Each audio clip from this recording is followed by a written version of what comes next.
So today we are with Mike Ricksecker, and he is the author, researcher, and filmmaker.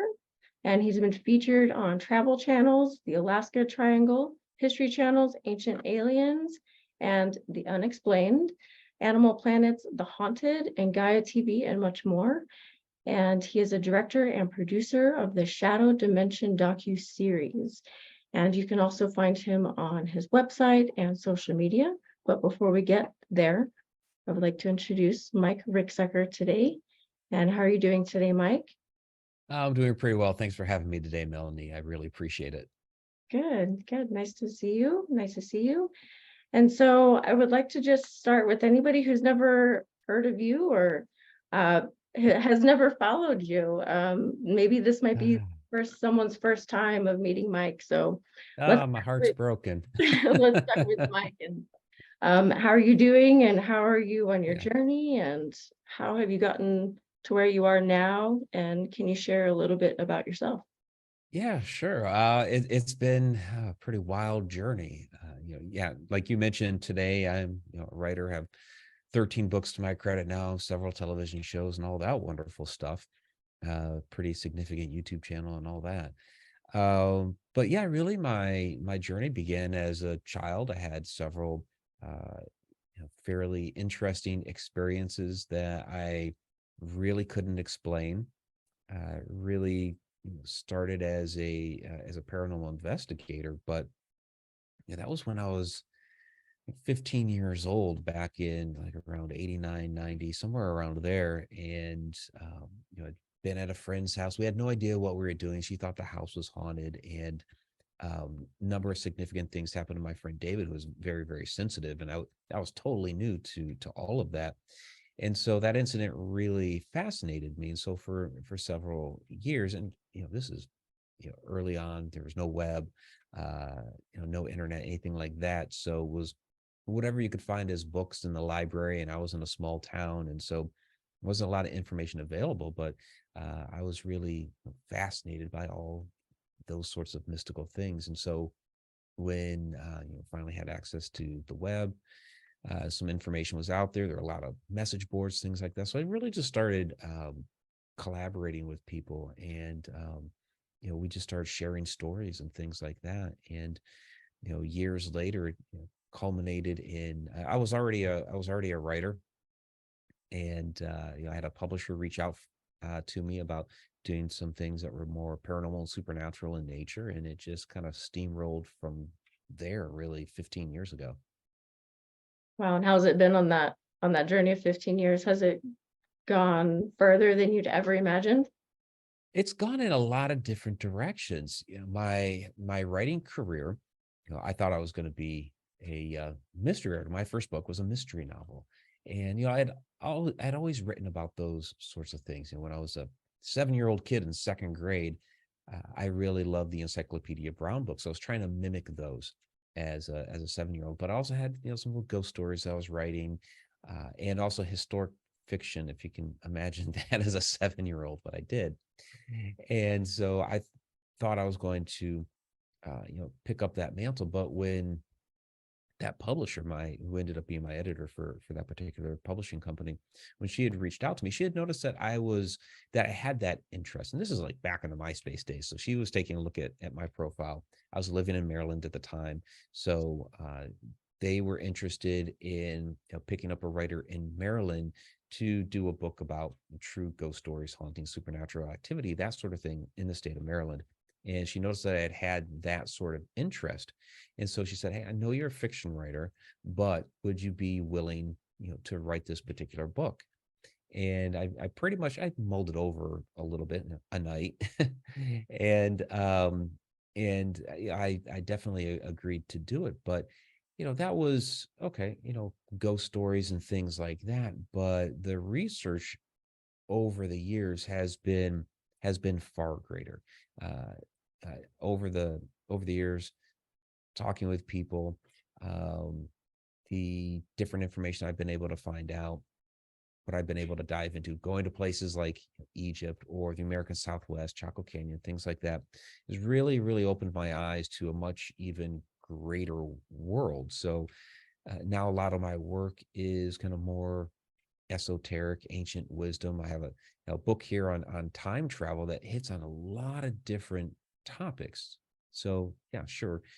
Ancient wisdom, philosophy, what do humans think about time? How did we come to, we created that as a human construct, but also how does that work with UFO activity? How does that work with the paranormal and supernatural? How does that work with other dimensional planes? And so, yeah, the work is really gone in a different direction from where I started, but it's been a fascinating journey.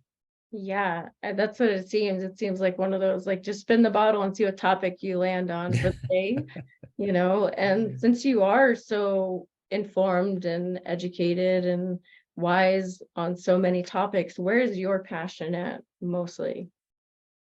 Yeah, my passion is that's a great question, because I have a lot of passions. Yeah. And that's why I came up with the Connected Universe portal, which is it's a platform where like-minded people can come together and share in these topics. I have a lot of great, not only informational videos, but I also have a community there where we talk and discuss a lot of these topics. And to me, everything is connected. So I have a fascination with many, many of these different areas. I would probably say some of the more ancient history. I definitely kind of lean toward anything that's a little bit more esoteric in nature like that.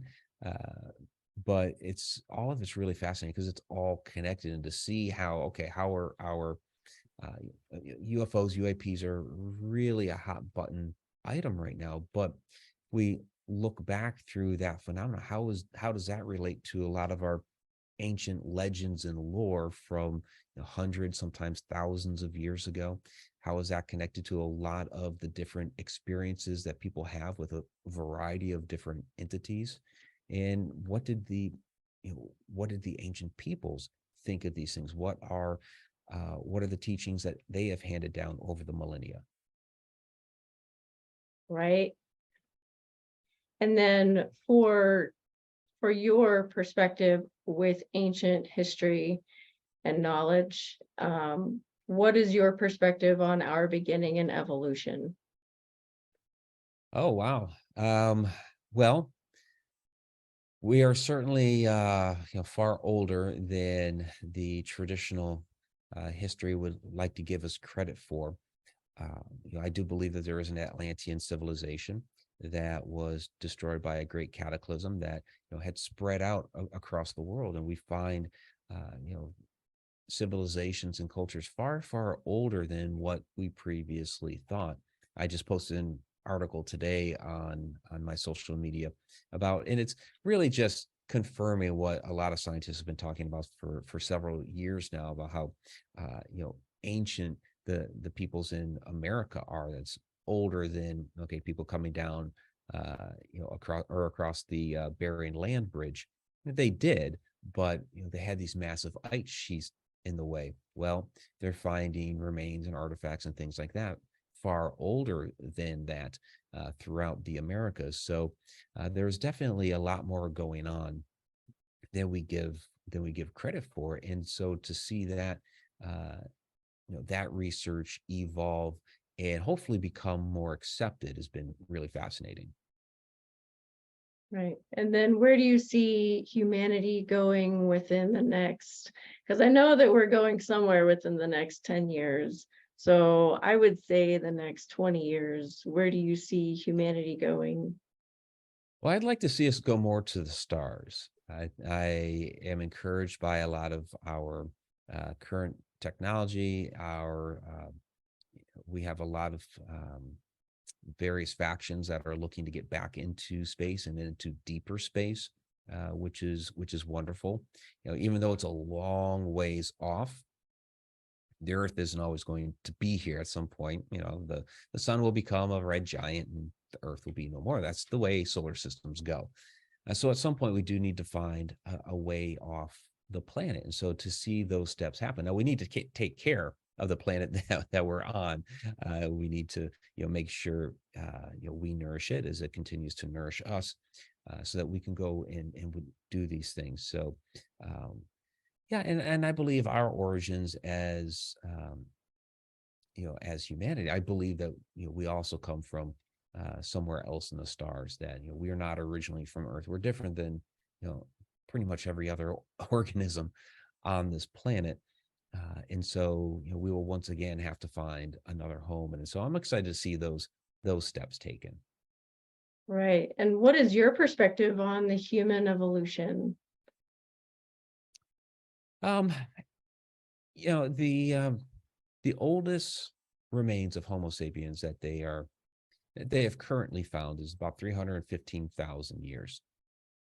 And, the body has evolved a little bit, but, you don't really find the links back to, these other types of hominins that were on this planet. So, how did we come to be? We see the gene splicing with our DNA. So, you have to wonder, okay, who did that? How are those DNA strands spliced together to be able to create us like we are now? Was it taken from one of these, other hominins that were on the planet to be able to do that and create this? Did we originate somewhere else, and somehow that was intermingled here with some of the various beings and creatures? It's a mystery that we're still investigating, and that's another interesting area to see where that goes. Right. And then since we're reaching out to Mars at this time, I know Mhm. that there's some connection with the past, with Mars having conscious life evolving at one point. What is your perspective on Mars and that time as what we would probably call the past, or a Yeah. linear time, if that's what it is? Right. Yeah, as far as linear time goes, within this dimension that we're in, um, yeah, Mars was certainly inhabited. Did we originally come from there? I think that's something a lot of people believe. We do know that Mars, once had life, once had an atmosphere. It met with some tragic end, where, if you could see the scar, on the side of the planet, and you could see that, it was bombarded with some massive, asteroid or meteorite or comet or something. Part of the crust of the planet was knocked off, and of course that destroyed the atmosphere. So, did we originally come from there? If you look back at, the way, universe works, we've cooled down to where we are right now. It took a long time to get there. So at one point, Earth was much hotter, and so would have been Mars as, the early solar system was developing. So, at that point in time, Mars probably would have been a lot more inhabitable here than Earth. We say we're in a Goldilocks zone right now, but at some point, so was Mars. And so it makes a lot of sense that, life had flourished on Mars. And then, if, they knew that something was about to happen to the planet, it could have fled to Earth, which would have been, eventually become more inhabitable over time, or perhaps there was a colony here that was established from there. We can speculate on those things, but I think, many of us agree that there was certainly life on Mars at one time, and it could have certainly been human. Yeah, yeah, definitely. And then what do you think happened to Mars, or what's out there that you know of about the history or the end about the ending of life on Mars as we know it? Yeah, again, I believe it was some sort of catastrophe, some sort of meteorite or comet or something smacked into the side of that planet, to destroy the life that was on there. And basically, when that happened, the atmosphere was extinguished. And one of the issues it also has right now is, the core is not magnetically strong enough to keep an atmosphere on there at this point in time. So when we go back, those are things that we have to keep in mind. How do we maintain breathing on such a place for long periods of time? But yeah, it definitely met with some catastrophic end, and you can see the scars on the planet. Yeah, definitely. Oh, fascinating. And since our technology is more advanced than the public eye really seems to know or that's been exposed, what type of technology do you think is already out there that gives us the capability to travel to other places during this time or shortly in the future? Well, there's a lot of things that are currently in development. So right now you have people like Elon Musk that are trying to get to Mars with a spaceship. That is really one of his life goals is to get humans to Mars, and it's using our typical Newtonian physics to get there. But you have other people in the scientific community. Last year, there was a report that was put out about a wormhole being developed in the lab. It was small, it's on the quantum level, but this is a path that science is going down. Can we create some sort of uh, wormhole, portal, stargate, something like that to be able to move to other places within the universe? And I believe this is technology that the ancients had long, long ago, the Atlanteans, like we mentioned earlier. And so I think it's a rediscovery of that type of technology, and we're certainly starting to develop these things. Right, definitely. And then what do you think is most, in your opinion, what do you think is the most fascinating ancient site on Earth Oh, and why? that's a loaded question. I mean, I've done a lot of research in Egypt. It's and there's a lot still to discover there. I think some people might even think it's overdone because there's been such a focus on it. But I do have quite an affinity there. I also am really drawn to the American Southwest. I mentioned Choco Canyon earlier, Sedona, the Montezuma well and castle area, and the origin stories that come out of that. That whole area is really, really fascinating. Of course, people talk about Skinwalker Ranch and things like that, but I think where we're going to find some ancient secrets is down in Antarctica. There's miles of ice there. We know that underneath there's a jungle. We have seen ancient maps that show Antarctica on there. Mhm. So we know that people had gone there, had visited. What did they leave behind? Were there ancient civilizations there that had grown up with advanced technologies?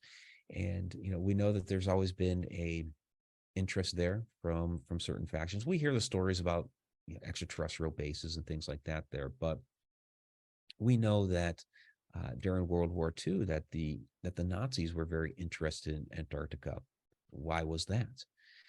So and now we have a variety of different world governments that are down there. A lot of it is scientific research, but there's also a military presence down there as well. So, why do we have military down there? So there's definitely something secretive down in Antarctica that I'd love to see that revealed. Right. So are there underground tunnels that lead to that area of the world that you're familiar with? Well, there are those stories. Right. I've never ventured down them myself. I have been in some tunnel areas during my days, but not down there. But I have heard people talk about stories of tunnels, of bases under the ice, of um, planes that were diverted from flying over certain areas, and if they did happen to fly over a particular area that was off limits, that once they landed, you basically had guys that were like the men in black that would abscond them and basically berate them and just grill them about okay, what did you see, and things like that. So yeah, you have a lot of those kind of cryptic stories, and we're trying to put the pieces together as far as what exactly all of this means, what it looks like, and what precisely it is. Right, definitely. And there's such a mystery with that area still. And I guess my next question is, I do hypnosis, and Mhm. when someone goes through past life regression, someone most recently went back to that ancient time of Antarctica, where it was jungle-like and where there were pyramid craft and other things that were explained and described. And so what is your perspective on hypnosis, past life regression with these ancient sites? And what fascinates me is that the information is accurate and it resonates on certain. Yeah. And I've done that. I've had a hypnosis session and gone through a past life regression. So I got to see a really fascinating aspect of one of my past lives. And we were, for the most part, that session was focused on the first real significant paranormal experience that I had when I was a child, which was basically an interaction with an interdimensional being.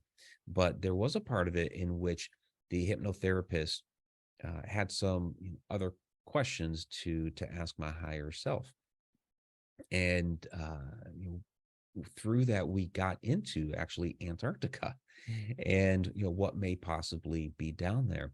And from that session we had gleaned that there one of the reasons why it is so interesting to all of these different parties down there is somewhere hidden under the ice some sort of anti-gravity technology. And this could be that type of technology. When we look at the ancient structures like the pyramids, Baalbek, all these wonderful buildings with these massive blocks, we have no idea how they lift them because we can't even lift them today. That this may have been that technology that they used to build these structures with. And so that would certainly be technology that any modern civilization would want. Right, definitely. And then so I guess let's lean on Choco Canyon a little bit in that history. I live in New Mexico and I actually don't live Oh, very okay. far from Choco Canyon. Great. So when you're out here, let me know. We'll visit. Sure. And so Choco Canyon is just fascinating. The kivas, the Mhm. structures, the Yeah. history. And so you can go out there and tour and visit. And so what is your perspective on Choco Canyon and that history? Oh, it's fascinating. I mean, just walking amongst the ruins, you can feel that energy. It's really amazing. And I'd been wanting to get there for a long time. When I first got there, I was like a kid in a candy store. I was Yeah. I was really giddy, um, you know, walking around out there. Yeah, the history is fascinating. We don't precisely, understand and know who they were. I mean, we say they were, ancient Pueblans, okay, but and there's different tribes that attribute those ancient peoples to being their ancestors, and I can understand why, but we truly don't know the lineage because they essentially just disappeared. But you have these massive ancient structures there that are aligned to the stars, and this is a fantastic dark sky country that's out there. In fact, I have other side. The poster out there is a big moon, but it's a Choco culture Yes, I poster. noticed that. I actually have that Yeah. postcard. Oh, do you? I do, yeah. Wonderful. Yeah. And so they do, the dark sky events and things like that out there, which is fantastic. And when you look at the petroglyphs, you see, the stories of the star people coming down to Earth using some sort of portal technology to interact with the indigenous people, to pass on their knowledge. So it's a fascinating study that um, yeah, I think we need to do a lot more. We need to study it, quite a bit to try to unravel those mysteries. Because you look at some of those kivas, and there's a lot of different theories about how they were used, the type of ceremony that may have been uh, performed within, and each one is seemingly a little bit different. So you see these small little structures inside these big great kivas, and you're wondering, oh, what was this one for? What was that one for? Yeah. Yeah, no, you're right. It's so artistic. And I know that many people have lived there over so many years. And so it is interesting to see the different types of structures and even just pottery pieces laying on the ground that once was used. And so I think Greg Braden just did a visit out there most recently. Oh, And so also Patrick, I have live, he wanted me to mention that I did a regression for him and he went back to a life in Chaco Canyon. where Oh, he was a ceremonial leader, and he was one of the ones that got info from the stars. oh, And fantastic. yeah, and so it was neat because we got to look at an important meeting they had when they were discussing Mhm. the importance of water with the star beings. And just so interestingly enough, there was another session with a different person, and they also mentioned the important meeting that they held with the star beings about water. And I guess when that time was starting to dry out and change. And so since they did just kind of disappear, what's your perspective or belief on what happened to those beings in that area? Yeah, that's one that I'm still mulling over, exactly what happened there. Why did they disappear? Was it just what was it a climate thing? Because it's very dry there. There is very, very little water. There's a couple of streams and creeks and that sort of thing, but not very much water at all. So did they just migrate away and abandon it because of that, or was it something bigger, something greater? And I think we need more information to really try to figure that one out. Right. And I guess that could tie into the Mayan or Aztec temples and civilizations, and Yeah. wonder if they ever just teleported out or what happened to them. I know Well, that you they see, migrated out, but yeah, you see some similarities in architecture there in Choco Canyon with some of the other structures you see throughout Mesoamerica. You have those basically it's almost like a reverse T doorway that you walk through in some of these different areas, and they signify this is an important area that you're walking through. Well, we see T-shaped structures in places like Göbekli Tepe. Now, though those are tall pillars, but I find it fascinating that okay, here's an important tall pillar there on Göbekli Tepe that's shaped like a T, and then here throughout the Americas, you see some of these ancient structures that have a T-shaped doorway that you walk through. That's supposed to be very important. And then also with Chaco Canyon, you look at Pueblo Bonito, and you have all of these little circles, circles, circles, circles. And to me, that's indicative of that ancient Atlantean architecture. Those were the concentric circles of the city, but then uh, some civilizations that we believe were survivors of the cataclysm that destroyed the Atlantean civilization, like in Sardinia, again, you see these circular structures. So, mhm. um, so I think you find there are influences from a variety of different cultures to make what's there in Chaco Canyon. Right. And so now that we're aware of the ruins, ancient ruins that are outside and visual, like Chaco Canyon or Machu Picchu or Egypt, are there any underground temples that you are familiar with?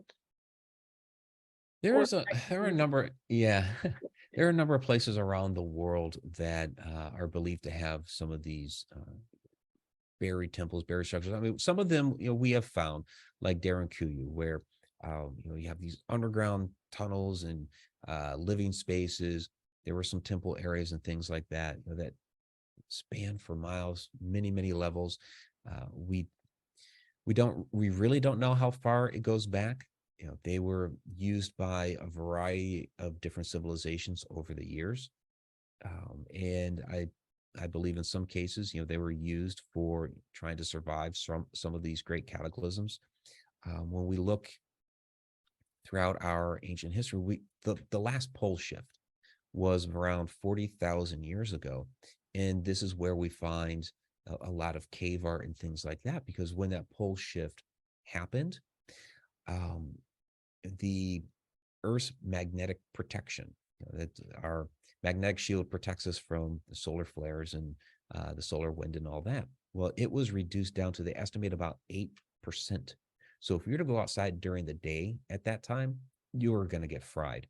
So a lot of people stayed inside. That's why we have the cave art. That's why we're finding places like Kuyu and other massive tunnel systems. So there are places around the world, you know, elsewhere throughout, not just those particular locations, but others in which you're going to find ancient structures, tunnels, temples, things like this that are buried. You know, Egypt is certainly one of them. We talk about how much more is buried under the sand there. We see some of these structures that are being unearthed in South America. There in Montezuma as well. The mystery behind that is how far down does it go? Nobody has been able to, you can't dive it, you get pushed back up. They send probes down, gets pushed back up. But the, what we call legend and myth, but I believe has a good amount of truth to it, is that when the cataclysm was occurring, the ant people that lived down there basically brought the survivors down there to live for a while until it was deemed habitable again, and then they came back out and they settled the area. So down there seems to be some sort of underground hidden location. But we can't get to that one. Yeah, there's so many, I believe there's so many entrances around the earth for the inner earth, other dimensions and portals that other beings would live in. And so I guess the one I can think about, there's a large entrance in China. Do you know what I'm talking about? I don't know what it's called, unfortunately, but it kind of reminded me of that entrance, how it's just a gigantic cave, and the more you go in, it just goes deeper and into the water, and there's just so much more to explore with those things. Yeah. And so with those structures being around the earth, what do you think that importance is into connection with ley lines and the grid lines and portals, and that alignment with our astronomy, if you want to take it that far? Yeah, we certainly can. What we call ley lines, which is the lining up of all of these significant geographic locations that have this energy, definitely important. Basically they're following the telluric currents of the earth, the earth's energy grid. And then of course where they cross, you have those really significant nodes. And the ancients knew to build on top of these locations. These were very, very powerful energy spots. So that's where you have stone circles, pyramids, all of these sorts of things. And when more modern religions came across, what did they do? Well, they basically plowed over a lot of these locations and boom, set up their temples and churches and things like that on top of an already energetic hotspot. So this is something that even more modern scientists have looked into, like Nikola Tesla. He was very, very familiar with how they were trying to harness the energy with the pyramid. So he was trying to build the Wardenclyffe Tower to do the same thing, harness the earth energy. And the ancients used these things for a lot of different purposes. Healing practices, various religious rituals.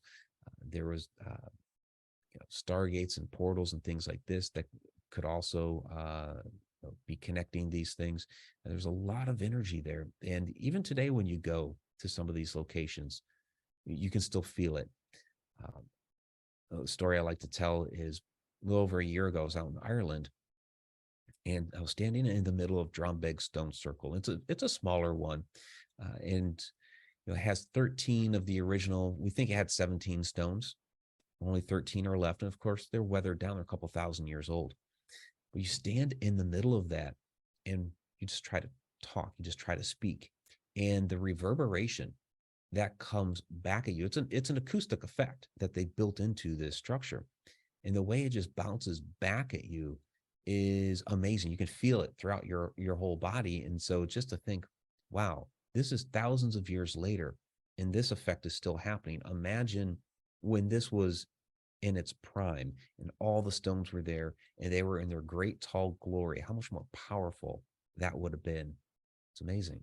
Right, along with that intention and whatever that purpose was at that time. And I guess what is your perspective on the purpose of portals? And I know that they can become activated.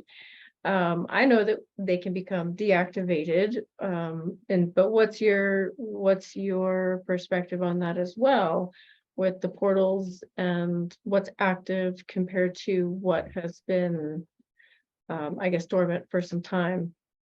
Right. Yeah. The question that I get asked a lot with my current research, when I talk about portals, stargates of ancient Egypt, which is, that's our tour, Stargates of Ancient Egypt. Are these portals and stargates that will take us to some physical location somewhere else in the cosmos or on the planet, Mhm. or is it to take our consciousness somewhere, to enter into altered states of consciousness and essentially project our consciousness somewhere else? And I think, honestly, I think both. I think some had mastered the ability to physically move a person from one place to another. That could be how we got to this planet. It might not have been some spaceship. We may have had that technology, you know, portal, Einstein, Rosen bridge, Stargate, whatever you want to call it, to be able to traverse the cosmos and move about. And that could be how we got to other places on the planet as well. We talked earlier, those peoples couldn't get down from where the Bering Land Bridge was. So how did they get to South America? Did they have that sort of technology to move about? Is that why some of the pyramids look so eerily similar? You look at the step pyramid there at Saqqara, and then you look at Chichen Itza, and it's like these look almost the same. How is that possible?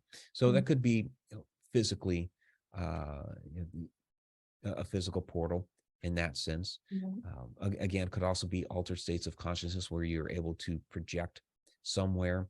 When we look at Egypt and we look at the stargates there, they talk about eating the white cakes, the monatomic white gold, and the tests that have been done with monatomic white gold, when you heat it up to different temperatures, it disappears.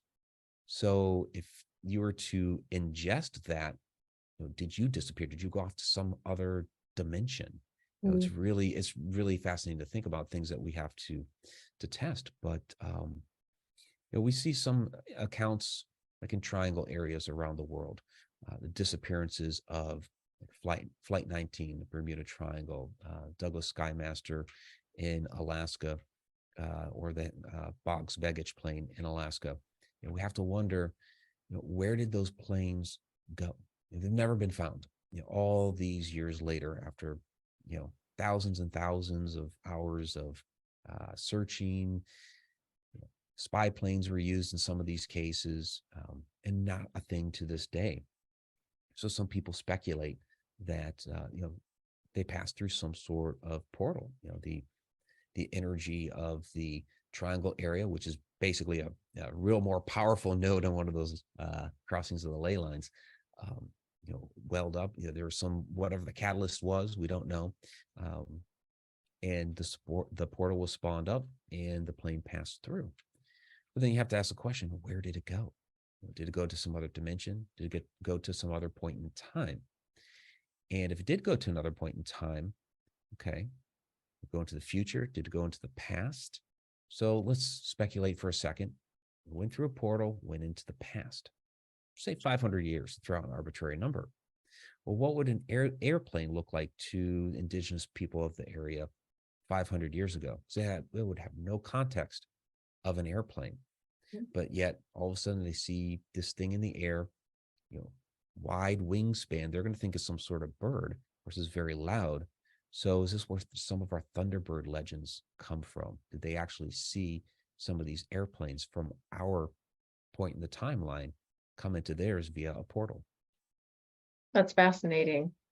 That's fascinating. That's a great perspective. I love that. And so, um, what do I ask after that?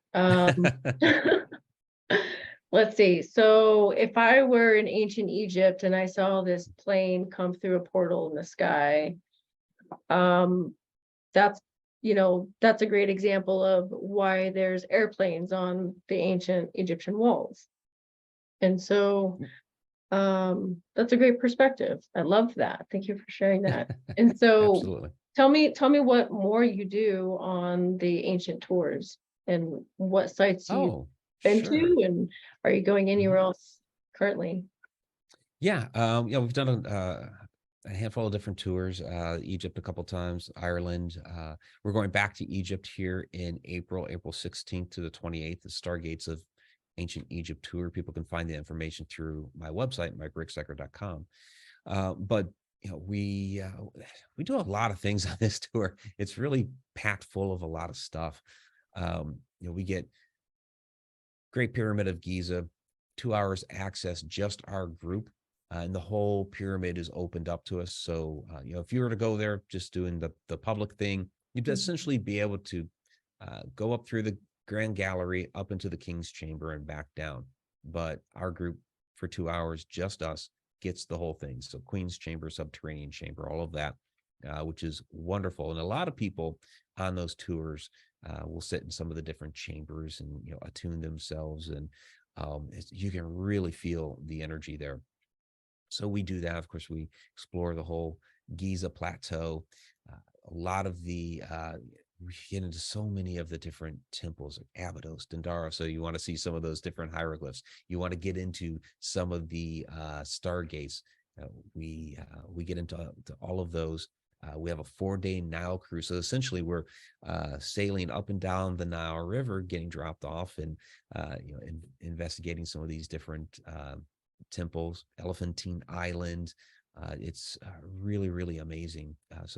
Another location, of course, would be Saqqara, the Step Pyramid, and there's other people show a lot of photos of the really wonderful shaft that goes down inside the Step Pyramid, but people don't realize there are other shafts like that in the area that don't have the pyramid above. So what were all those about? Um, the Bent Pyramid, which is like a giant harmonic acoustic machine. And when you get inside and we kind of point the things out, the different corbelled structures and things like that inside of how it was used, I think it really opens a lot of people up to, there's a lot more going on here than we have really given our ancient cultures credit for. Yeah, definitely. And I'm sure there's so much to discover in Egypt. I haven't been there yet, not yet in this lifetime, but I do look forward joining sometime or another. And so when your tour gets to spend that 2 hours within that place, what is done within that? Is that a self-guided 2 hours, or is it a guided? So yeah, we have our tour guide is Mohammed Ibrahim. He's an Egyptologist. He's native Egyptian. He's been doing the tours out there for 25 years, and so he basically, like, when we have those 2 hours, he takes us through all the different sites. When we have the 2 hours in the Great Pyramid, he gives us the tour, and that maybe takes half an hour, right? And then we essentially have the rest of the time to really explore it on our own, to find those locations that resonate to us. Hmm. And if you want to meditate there, I know I've seen people do breath work there, all kinds of different Yeah, things. Yeah. yeah, fascinating, fascinating. And so what are the dates for that? That's April 16th to the 28th. Okay, and where can people find this event? And let's just go ahead and share your website and your Yeah. um Yeah. what My you can find website. on your website. Yes. Right. Yeah. My website is mikericksecker.com. You can find the tour information there. Basically, it'll link you to the We Travel site with the registration and all the other information and everything like that on there. On my website you can find I've got links to my blog, which is basically links you to the Connected Universe portal site, which again is a community that I've built where we explore a lot of this ancient wisdom, these esoteric topics. The website, I mean, has my event calendar on there. Trying to think what else is on there. Yeah, I mean, poke around. It's got a lot of my, TV stuff that's on there as well. Links to my podcast, which is Connecting the Universe. Yeah. And the Great. YouTube as well. Yeah. Oh, yes, yes. We'll be sure to add the YouTube and website. Mhm. And I guess I have a question about the North Pole.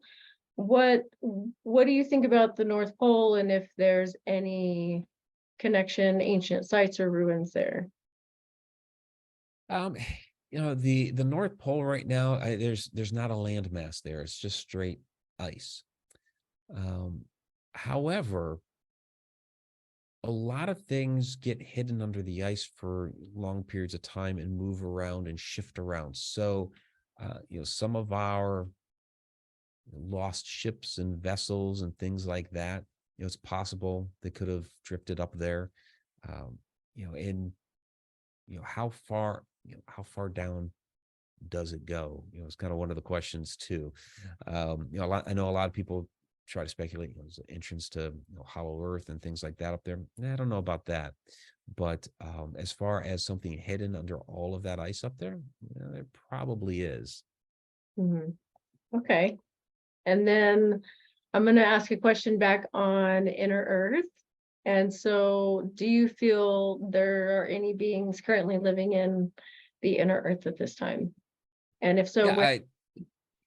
yeah. Now that would not surprise me. To find definitive proof, of course, is has been very difficult. But there's so many legends and lore that come up out of our ancient cultures and religions that it stands to reason that there are.